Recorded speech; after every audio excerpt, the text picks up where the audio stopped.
Development cost section allows you to not only allocate costs in different sections for the feasibility, but it also allows you to allow for contingency. It also allows you to ascertain whether or not that cost will be funded by the bank or what percentage of that cost will be funded by the bank. We use that in the funding table, which will be the next video, which is everything that's at the bottom here, because everything you select here is kind of, think of it as a bank's TDC, and or bank's TDC stands for total development cost.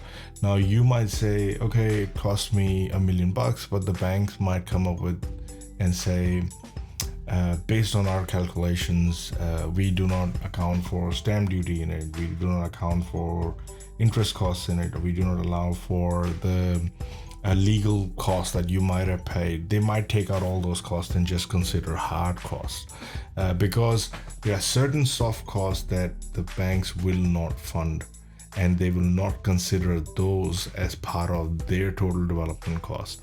So what we are trying to do with this column here is trying to determine whether or not the bank would consider certain costs to be part of their total development cost, because banks will lend based on their total development cost. So in funding table, we made it so flexible that at the bottom here that you'll be able to pick up whichever option you want, but it is good to see what the bank would consider as your total development cost.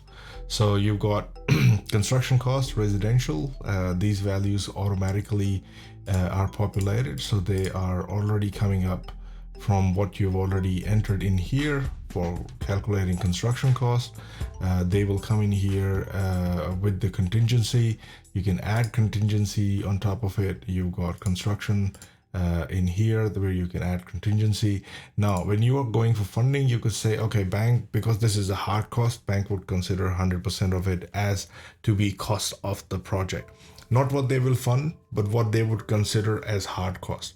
So that is what we are trying to determine here in this column, is whether or not the bank would consider it to be part of the hard cost or not. If it's soft cost or a percentage of the soft cost that the bank is willing to fund, that's the percentage that would go here. So in this scenario, we know for sure this is going to be 100%.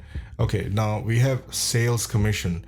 Usually you do not need to add that to funding, because when you sell something for $1 million, the commission comes off from it, and only the proceeds left after the commission has been deducted are remitted back to you.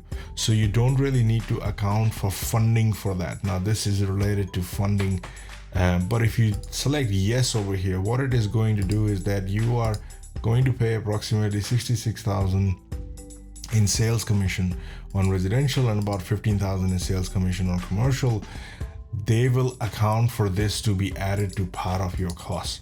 So if you go yes here, they will be added to the total funding that is required. But if you leave it as no, then those aren't added to the costs that require funding. So basically, your pool of costs that you have to have total development costs for the project have to account for those. Now, I'd never add them here because I already know that when the sale comes out, it is automatically there. Now, this is purely for funding. These two are purely for funding, but they are accounted as costs anyway. But this section, this column here is only of whether or not they are added to funding or not. So that's yes or no is only for that, but they are accounted for this. Now you can say, okay, bank's not going to fund it.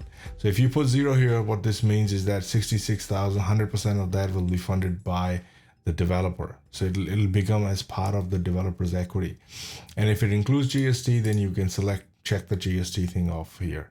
Then you've got consultant reports pre-permit, consultant reports during permit, and you can add that as a percentage of the cost, or you can add a gross amount including GST. So if I put 10,000 over here, again, it's either or, and that's why they go red. So I have to change that and only use one of them. I can allow a 5% contingency on top of that, and I can say, okay, this is pre-permit, so bank most likely is not going to fund it.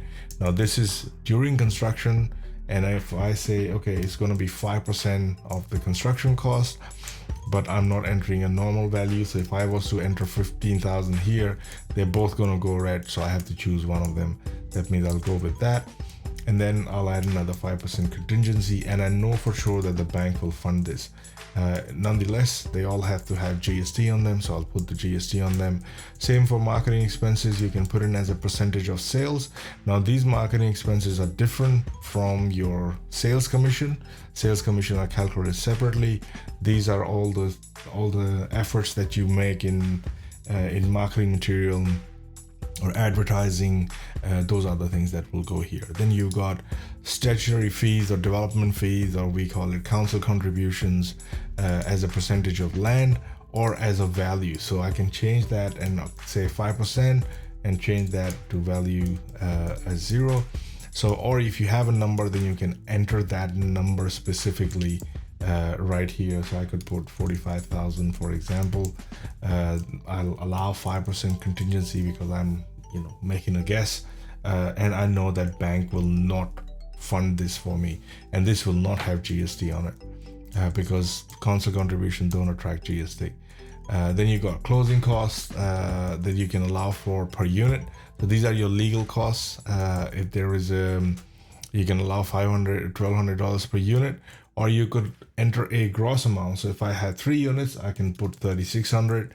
Again, this will go red because I can only either allow per unit or I can allow as a lump sum amount, and then add 5% contingency, add to bank's TDC. Bank will fund it, not fund it, I'm not sure. Maybe the bank will fund 50% of it, so I can enter that, select my GST options, and yeah, it's very simple. And then you have 5 different custom things that you can enter here. If that will give you can enter them straight as a gross amount, add contingency, whether or not it's uses in the bank or not, and enter those values. So it's pretty straightforward. You've got 5 custom sections where you can add different costs, put in your notes here. They're all blue, but all of these costs, they come in again, percentage or gross amount. It's either or. If you've entered both of them, then it'll automatically go red, so that that one of them has to be 0, and your contingency. And that's pretty much it with the development costs.